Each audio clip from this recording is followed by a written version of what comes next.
continue our coverage of Super Bowl 55. Sports anchor William Galloway joins us live tonight from the newsroom. And William, for me, I was surprised about the outcome of the Super Bowl game.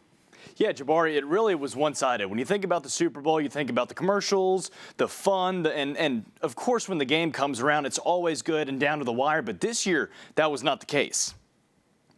The Chiefs entered this game as a 3-point favorite, but it was hardly ever that close.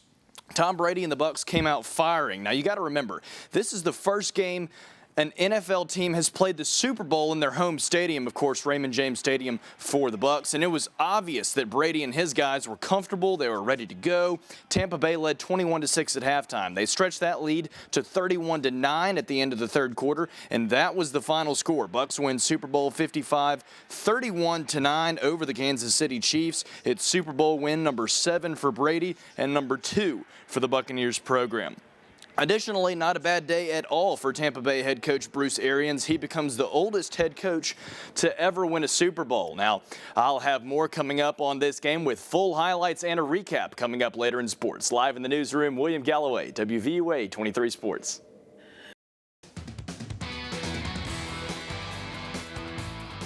Good evening, I'm William Galloway. It's one of the best days of the year. Super Bowl Sunday, we've made it. And the Bucs just defeated the Chiefs 31-9. Let's take you down to Tampa now for full game highlights. We start in the first quarter. Tom Brady finds Rob Gronkowski an 8-yard touchdown, and that's their 13th postseason touchdown, the most by any quarterback receiver duo in postseason history. Bucs go up 7-3. 4th and 1.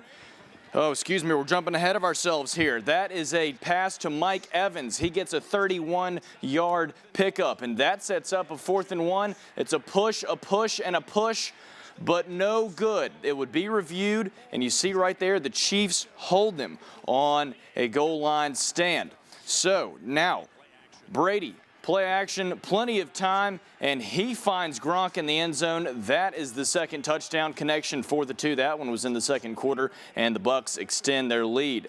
Right before the half, Brady to Antonio Brown. Brown dancing on his route and dancing in the end zone after he gets the score. Third quarter now, Leonard Fournette goes 27 yards. He's going to be untouched for the touchdown. Tampa Bay goes up 28-9. Later in the third quarter, Mahomes gets intercepted right here, looking for it all. Tip, and interception. The Lombardi Trophy does not have to travel far. The Bucs win it 31-9, and Tom Brady stamps the envelope as the greatest quarterback of all time from the 6th round in 2000 in the NFL Draft to his 7th Super Bowl 21 years later. Brady is the best, and that's a fact. Keeping things in the NFL, it was released yesterday that 8 heroes of the game have been elected to the Pro Football's Hall of Fame class of 2021. This announcement came yesterday, and you see here the list of legends that will be inducted in Canton, Ohio later this year. One quick note for you, Peyton Manning, Charles Woodson, and Calvin Johnson are all in their first year of eligibility. They combined for 29 Pro Bowl selections, and Charles Woodson said something like this: "It's the honor of a lifetime." This is, for 40,000 years, that bust will last. So I feel like this means that I'm going to live forever. None of us will see 40,000 years from now. So that is forever. So this means that this is immortality. Yes, indeed. And on the diamond, Stillman College softball began their home season today with a doubleheader against Talladega College. After 2 wins last week against the Tornadoes, the Tigers look to continue their success today. Stillman won the first game 9-0, and pitcher Caitlin Childress went 4 innings, allowing only 2 hits. She struck out 4 batters in that first game. The second game of the doubleheader went 8 innings. Stillman pulled out the win 8-7. Carly Kincaid had the game-winning RBI single to secure the victory. Next up, Stillman will travel to Bevel State on February the 16th for an exhibition matchup.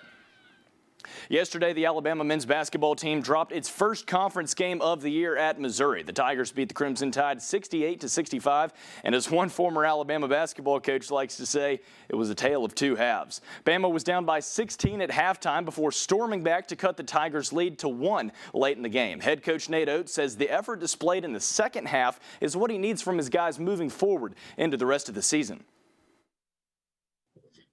Somehow we got to get these guys ready to go a little bit better starts these Saturday morning games. But I give our guys a ton of credit. We were down 22 with 13 minutes to go in the game, and had multiple opportunities to take the lead in the last minute and a half of the game. So I couldn't ask for much better effort in the last 13 minutes. I think, if we can get that type of effort for 40 minutes, we win the game.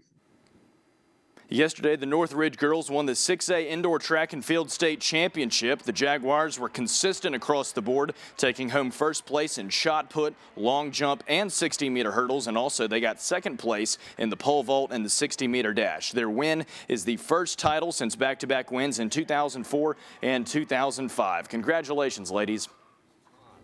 The final round of the Waste Management Phoenix Open took place today at TPC in Scottsdale, Arizona. Brooks Koepka shot a 6-under today to finish 19-under for the weekend, and that was good enough for him to secure the win. As far as Alabama guys go, Justin Thomas finished tied for 13th at 13-under. Robbie Shelton finished tied for 53rd at 6-under, and Davis Riley shot 4-under this weekend. He finished tied for 58. That's it for sports this evening. I'm William Galloway. Stay with us. We'll be right back after this.